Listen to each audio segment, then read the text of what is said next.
O que resta de Chernobyl, cidade abandonada na Ucrânia, recebe turistas enquanto a natureza toma conta das ruínas próximas à usina. Conto real. Então deixa seu like e se inscreva no canal e ative o sininho para não perder nenhum vídeo. Então bora pro conto. As ruínas de Chernobyl após 30 anos do desastre nuclear. Quando o ser humano destrói, a natureza domina, regenera, refaz as coisas a seu modo.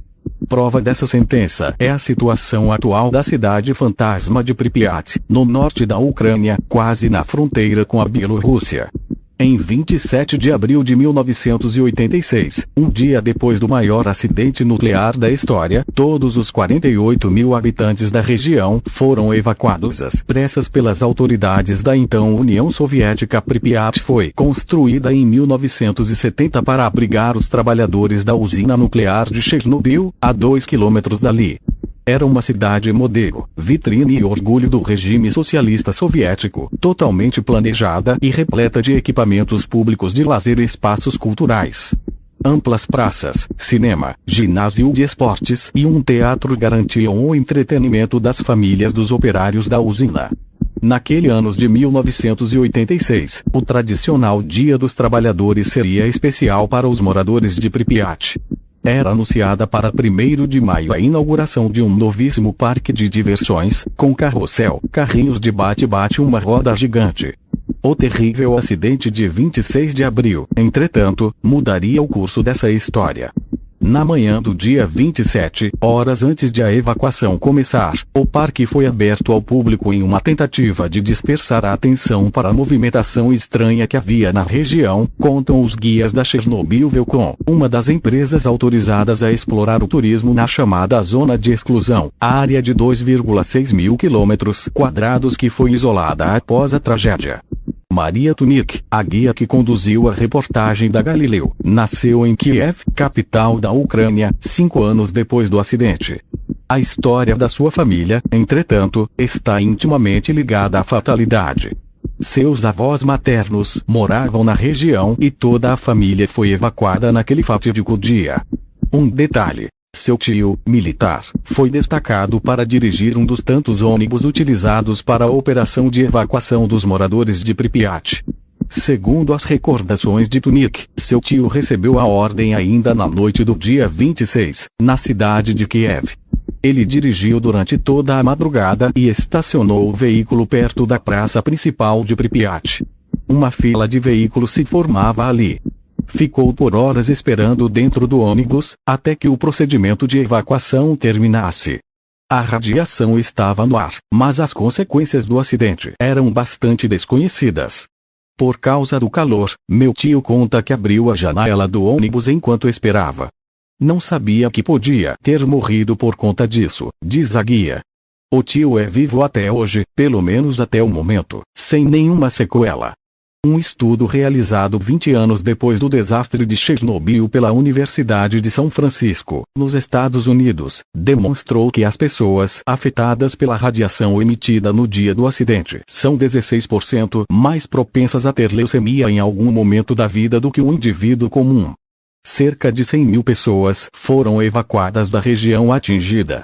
Os moradores foram orientados a pegar apenas seus documentos, com a promessa de que voltariam alguns dias depois. Eles nunca puderam retornar. Voltar ao passado. O parque de diversões inaugurado às pressas é a atração principal do tour, oferecido por empresas especializadas que conduz os turistas pela cidade fantasma. Só no ano passado, 60 mil visitantes estiveram em Pripyat. Os brinquedos estão corroídos pelo tempo, enferrujados.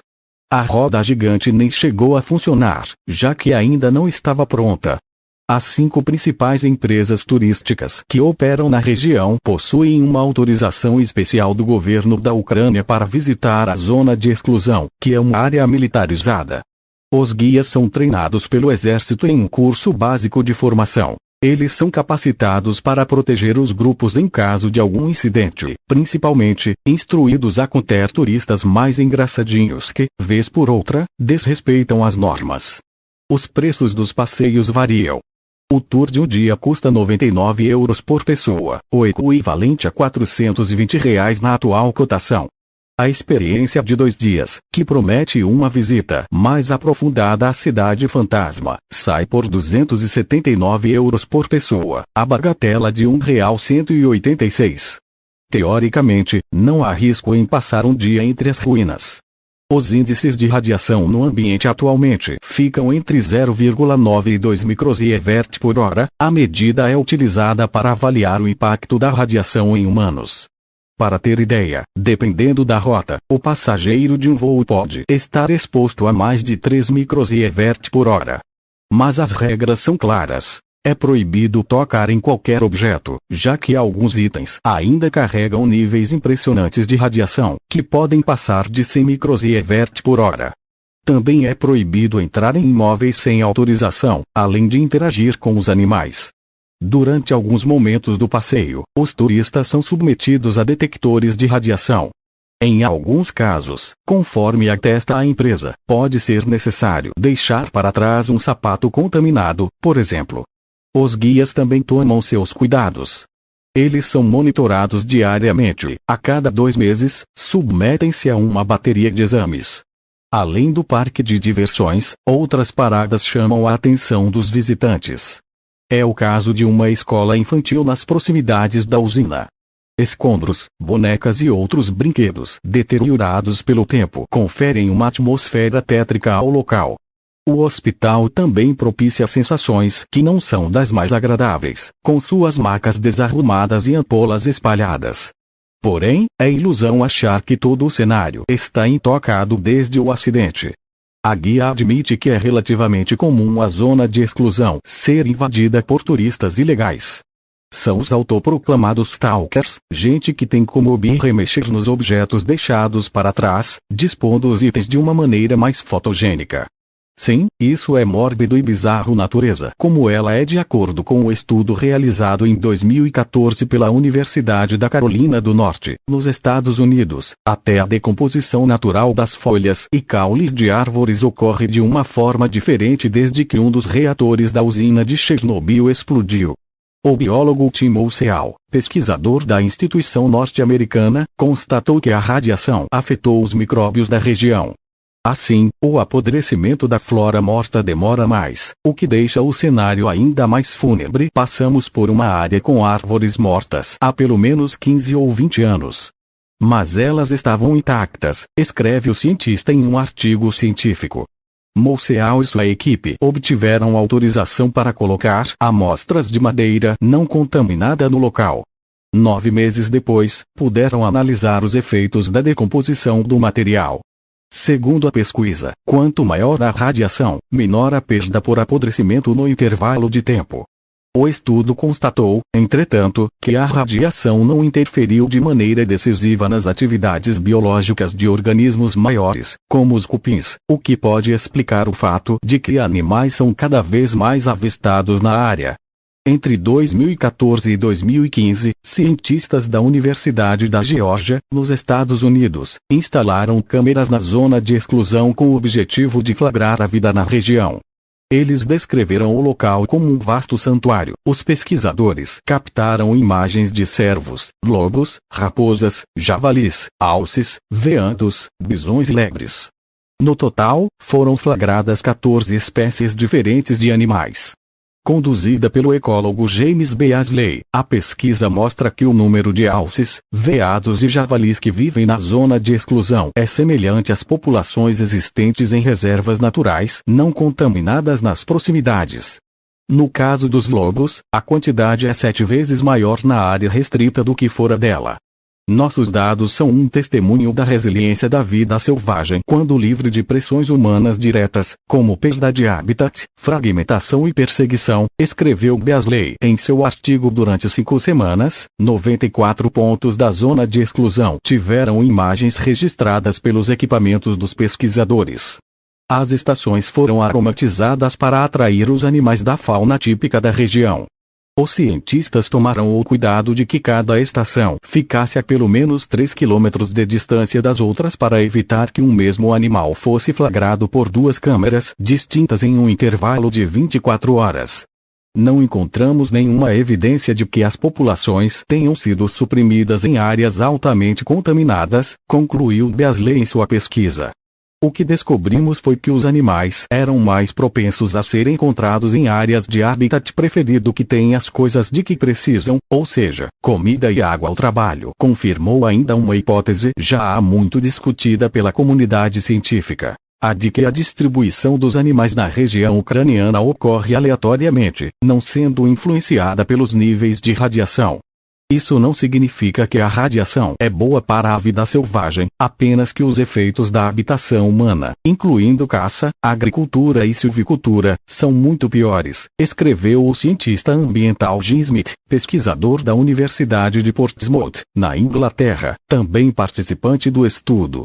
Apesar disso, ainda não se sabe exatamente como a vida que ali próspera carrega as sequelas da exposição à radiação, nem como tal condição é transmitida entre as gerações.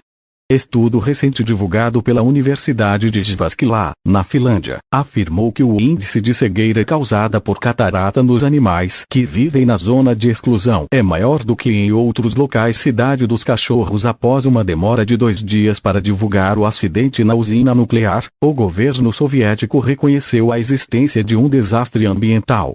Mikhail Gorbachev, secretário-geral do Partido Comunista da União Soviética à época, realizou um pronunciamento na rede de televisão do país. Vocês sabem que houve um inacreditável erro, o acidente na usina nuclear de Chernobyl. Ele afetou duramente o povo soviético e chocou a comunidade internacional. Pela primeira vez, confrontamos a força real da energia nuclear fora de controle, disse o líder. Se a tecnologia humana tem um grande poder de destruição, a natureza responde a isso com sua incansável renovação. Décadas depois do desastre, as ruas de Pripyat estão sendo tomadas por plantas de todos os tipos e tamanhos. Crescem à vontade, quebrando o concreto, invadindo construções. Em frente ao prédio da prefeitura, por exemplo, a escadaria principal viu brotar uma árvore em meio aos degraus da antiga construção. Durante o passeio, a reportagem deparou-se com uma pequena raposa.